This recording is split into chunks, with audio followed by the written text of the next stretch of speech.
Hello, this is Matteo, the Chief Mobile Opinionist at Tech Travel Geeks.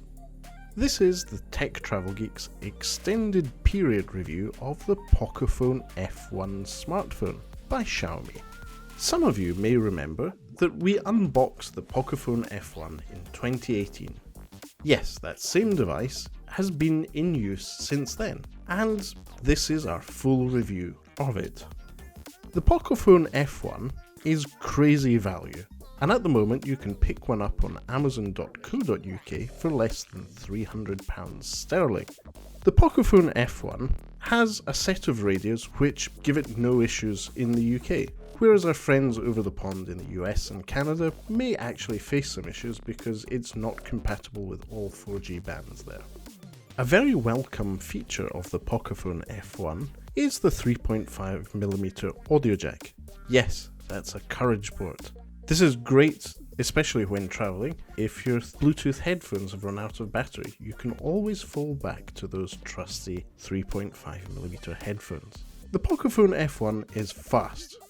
The user interface, the launcher, apps, and general performance of the phone is fast. And that's probably down to the fact that it's powered by a Snapdragon 845 chipset, the same as we saw in many other flagships in 2018. Speaking of software, the Pocophone F1 by Xiaomi is powered by MIUI, Xiaomi's Android distribution for their own smartphones. The difference here is that the Pocophone F1 has its own Pocophone launcher, which is also available to download for other devices on the Google Play Store.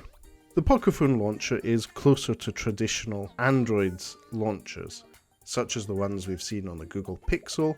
Battery life on the Pocophone F1 has been amazing. That 4000 mAh battery, paired with a Snapdragon 845, which is quite an efficient chipset, and MIUI's battery optimizations, is really impressive. Using the device to play Pokemon Go, travel whilst listening to podcasts, stored on the extendable storage, and watch some video on Netflix, I was really impressed at finishing the day with still plenty of battery left. One of the reasons the battery life is probably better than I was expecting is the fact that the display is a 6.2-inch Full HD Plus one. This is a step down from many flagships of 2018, but still a very good quality screen, which also performs well in bright sunlight. Speaking of display, there were some issues reported in the press and by other YouTubers about the fact that the Xiaomi Pocophone F1 was having issues with high-definition codecs, and that's true. Had I not read about this or heard about it, I probably wouldn't have noticed. When you're using something like Netflix on a mobile device, you don't really notice that it's not super high definition. And to be honest, it's also a good way of saving data because you're not streaming as much information. The camera on the Pocophone F1 is okay. It's actually very good for the £300 price range, and performs quite well in good lighting conditions such as daylight, but struggles with lots of noise at nighttime. There's nothing too surprising here. For that price, they had to cut a corner somewhere, and that place seems to have been the camera. But for most people, this is more than enough. They'll be able to take decent pictures in good sunlight, probably better pictures than they can with any other £300 device. And the important thing is, thanks to the powerful chipset, that Snapdragon 845, they'll be able to also record 4K at 30 frames per second. Another area that Xiaomi has made the Pocophone affordable through is using an all-plastic body. There's nothing wrong with this. It actually makes the build slightly lighter and less likely to shatter, as with other glass devices. And I quite like this plastic body. Not that I see it much because I have a lovely Phenom case for it. The Face Unlock feature that's powered by the selfie camera and the infrared blaster in the notch at the top of the screen is pretty decent and fast. Technically, this should be safer than just an optical face unlock, but I haven't tested this in depth.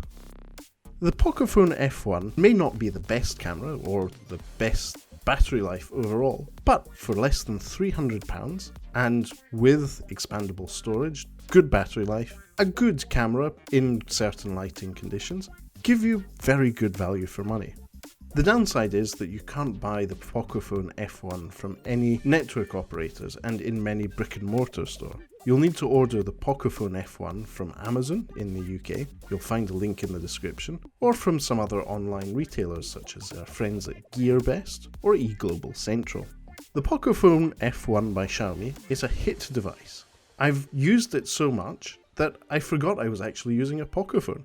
I have one of my main SIM cards in the device, and that's the one that I use for managing Airbnb bookings and also a lot of my travel activities. I've used this device for over 5 months in both the UK, Italy, China as well, and the US, and I seem to have had no issues at all.